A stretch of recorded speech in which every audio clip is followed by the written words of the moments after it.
From the fourth chapter of In Love at Ease, about everyday spirituality with Pramukh Swami.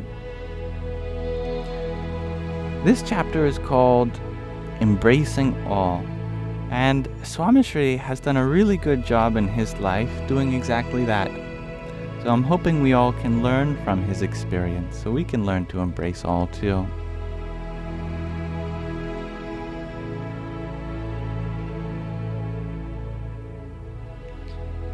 Swamishri followed through on his promises to help those in need. To embrace all, one fulfills promises.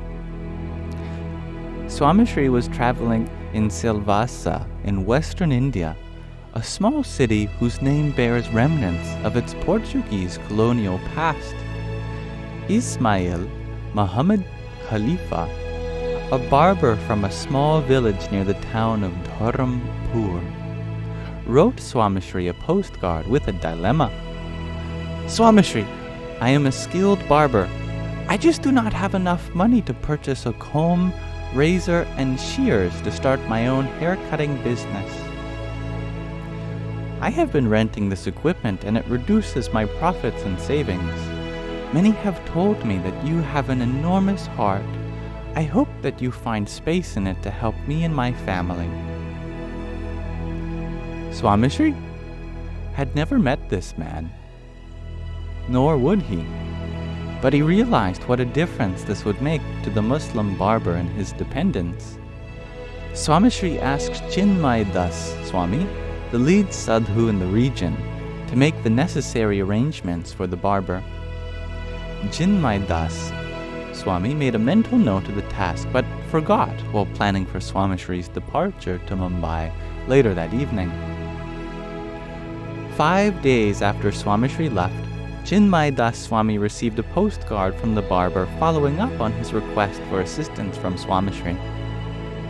Chinmay Das Swami did not think it necessary to consult with Swamishri in Mumbai, as he could logically arrange for the equipment in a few days. However, the lead sadhu received another postcard from the barber. Respected Swami, I am following up on my note from yesterday. Pramukh Swami Ji has made the necessary arrangements for me to purchase my accessories and tools from Mumbai. I am fortunate to have received his blessings and assistance.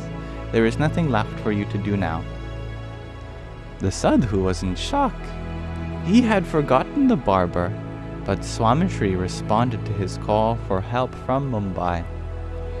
Chinmay Das Swami has saved both postcards from Ismail in his personal diary.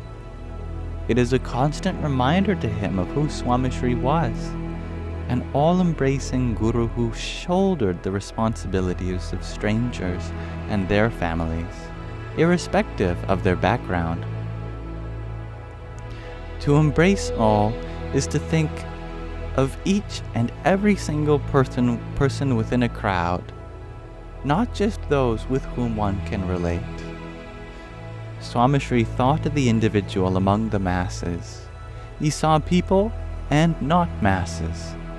This is why Swamishri strove to arrive on time to Sabha, his assemblies.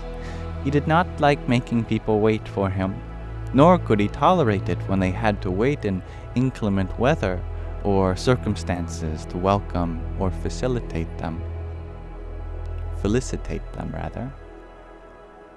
When Swamishri visited BAPS Sri Swaminarayan Mandir in Robbinsville for the first time in 2014 for its Murti Pratishta festival, tens of thousands of bhaktas, devotees, gathered from all over North America. Most of them knew this would be their guru's last trip to the United States of America. I remember standing on the side of the stage ramp with the August sun beating down with an intense fervor, matching the passion of the bhaktas in the crowd. Swamishri was 92, but I could see the excitement on his face. I was standing next to a senior sadhu who had traveled with Swamishri in the 1980s and 1990s. He commented, "It is boiling out." I had just come from inside and snuck up on the ramp. "Oh, come on, Swami. It is not terrible. Aren't you used to it? You have spent hotter summers in India with Swamishri.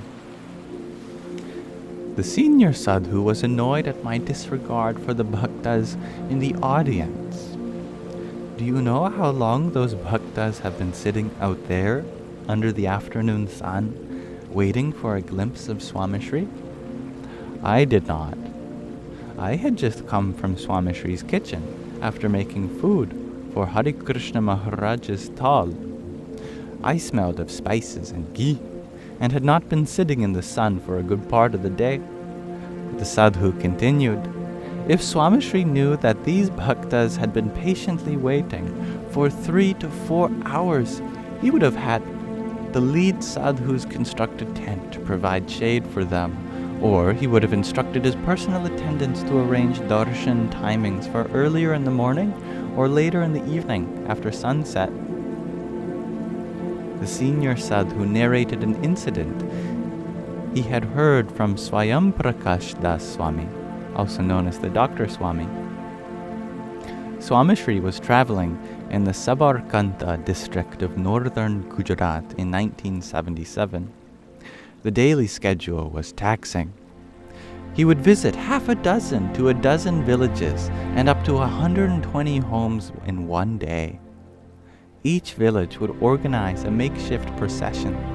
These processions were pulled together with whatever people could find, like misfit musical bands, which were part of larger marching bands or street musician ensembles.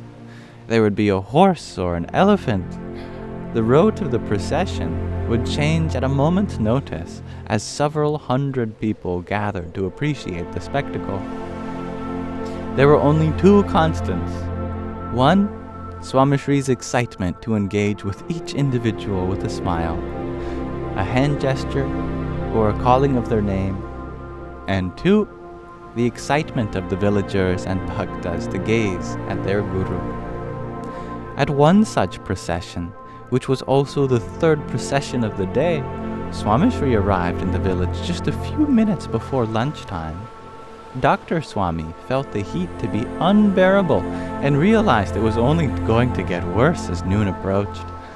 The procession, driven by the enthusiasm of the villagers, had the potential to drag out for a few hours. He leaned over and whispered in Swamishri's ear, I think this is only going to get more chaotic. Why don't we just have you bless everyone here and start at the start and cancel this makeshift procession? This seems like a bad idea. Swamishri placed Dr. Swami's hand on the bald head of one of the villagers in the procession. Dr. Swami's hand shot back out of natural reflex. The bhakta's head was blazing hot. Think about these villagers. They have been standing under the scorching sun for hours. And now we are going to tell them that the procession is cancelled? Please let me go through with it. It will not take too long, and I will have had the satisfaction of serving the villagers in this very minor way. Don't just think about me. Think about each and every villager here today. I am just one of them. To embrace all is to think as the collective we, and not as the individual self. Swamishri always put himself in the midst of those he cared for. His personal needs were second to the benefits and wishes of the collective we. Swamishri participated in the entire procession and did not get to lunch until 3 o'clock in the afternoon.